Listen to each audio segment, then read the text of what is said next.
La parole est à notre collègue Moustapha Diop, ou son défenseur.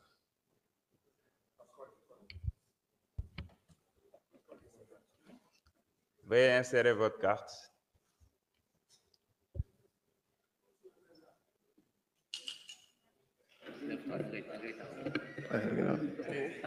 Je voudrais demander au député contre de renoncer pour me permettre de cumuler son temps de parole avec mon temps de parole, si c'est possible. Non, vous prenez juste votre temps de parole et après on vérifiera s'il y a un député contre. Donc je vais demander au député contre de me laisser seul me défendre. Merci.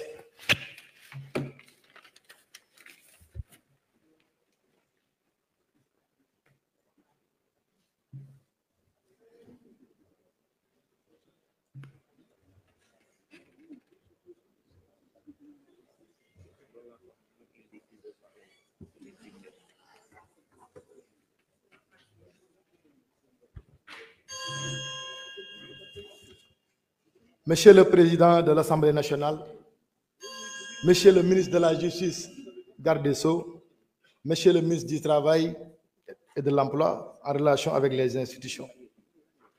Si j'ai accepté ce jour de me présenter en personne devant vous pour me défendre, c'est que je n'ai rien à me reprocher. J'ai toujours demandé et voulu comparaître en personne devant le juge en renonçant moi-même à mon immunité parlementaire. Dans cette affaire, je suis innocent et absolument innocent. La dame qui m'accuse n'a pas à ce jour formulé un quelconque commencement de preuve contre moi. Elle se contente juste de me salir comme si cela pouvait la sauver. En effet, comment a-t-elle pu passer de 700 millions de francs CFA qu'elle aurait détourné avec ma complicité à seulement 300 millions qu'elle aurait déclaré m'avoir prêté? Où se trouve la vérité? La vérité est que je n'ai rien à voir dans cette affaire de détournement, même si je connais la dame. Aujourd'hui, je fais face à vous avec la conscience claire d'un innocent.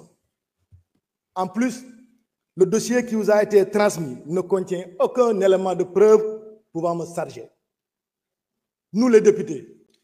ne devons pas cautionner ou accepter que l'immunité que nous détenons de la loi soit levée aussi facilement, surtout que quand le dossier est vide. may wax tuuti ci olof di wax ne kooku ñuy wax Tabaski Ngom maa ngi ko xam depuis 2022 mu woo ma téléphone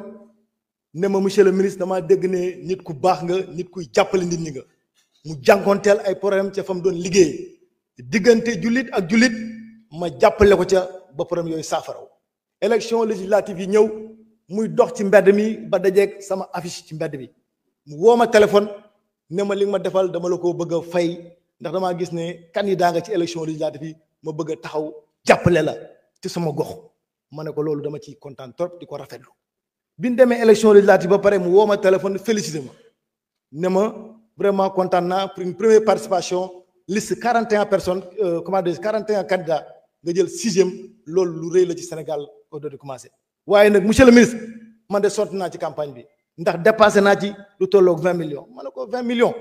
bu doon 2 millions sax wala 1 million nga wax xanaa mais jërëjëf comme da ngaa ñëw pour jàppale ma rek sant yàlla jërëjëf ginnaaw bi may dox fu ma dox dégg kenn ne Moussa Tabaski Ngom nee na Moustapha Diop da ko amal 30 millions da ko amal 50 da ko amal 100 da ko amal 400 muy dem ba 700 millions de francs CFA. ñu convoqué samay chauffeur mu ne samay chauffeur la ko jox samay chauffeur toog ak enquêteurs yi xamal leen ne ñu def leen confrontation mu ne yoru joxuñu leen dërëm mu cité ci Mohamed Ba xamal ko ne ko ban noonam laa jéem naa koo dàqalu yàgg mosu ñu seq mbirum xaalis keneen ki ñu ci cité muy Mor Gueye mu ne moom mosumaa gis man xam ma Mor Gueye daa ñuul xam ma daa njool xam ma daa gàtt ma ñëw ñu laaj ko Tabaski Ngom ñaata nga lebal Moustapha jóge na ca 700 mu ne 300 millions la ma lebal ñu ne ko ana say preuve mu ne dama koo liggéey may laaj lii Sénégal képp koo xam ne amel nga nit bor su dépassé 20 000 francs CFA loi bee ko wax dañ ko war a signé ci biir papier te nag leb la wax man damaa gisul ci Sénégal fan la lebal nit xaalis nekk délit d'autant plus que man liggéeyu ma séeré sa xam ma fu séeré sa nekk ci àddina donc man nan lan ma mën a jëlee di ma tudd ci xaalis boobu gis naa ay samay noonu ñoo xam ne ñu ngi ànd ak moom doon ko jàppale ci mbir mi créer benn décharge une fausse décharge boo xam ne ñu ngi ko noté le 29 novembre man boobu nekkuma ministre intitulé ministère yu bind du sama ministère écriture yi du sama écriture bindu ma ko te boo xoolee xam ne ab droitier moo ko bind ñu scanné cachet teg ci ñu daw di wax ay cassette may leen di xamal ne ba jant bi fenk kenn du ma sa génn këyit bu ma sien wala nga génn benn audio bu ma naan Tabaski Ngom lebal ma xaalis wala al ma xaalis kon ma bëggoon ñu dellu si suñu xel di wax député yi lii ñuy def ak fii procédure bi agsi nañu xam ne lii dana nekk benn président dangereux et suba jurisprudence Moustapha Diop dina am fii ci assemblée bi tey su benn nit sàccee fenn xaalis ñëw ne Taïb Daffé la jël benn parti bi lebal ko ndax dañuy sumi Ayib Daffé ndax dañuy kii kon ñu war a dellusiwaat xoolaat mbir yi man nag ëmma lu may daw ëmma lu may ragal taalibe Serigne Touba laa ëmma may daw yàlla laa yaakaar ma leen di ñaan yéen député yi à l'unanimité opposition pouvoir yéen ñëpp ngeen voté dindi sama immunité parlementaire bi nga xam ne askan wi ma ko jox loi bi jox ma ko ma mën a dem ci affaire Tabaski Ngom deseeg immunité parlementaire bi suñu borom nga xam ne moo rek moo fi sës tawakkal Allah wasalaamaaleykum wa rahmatullah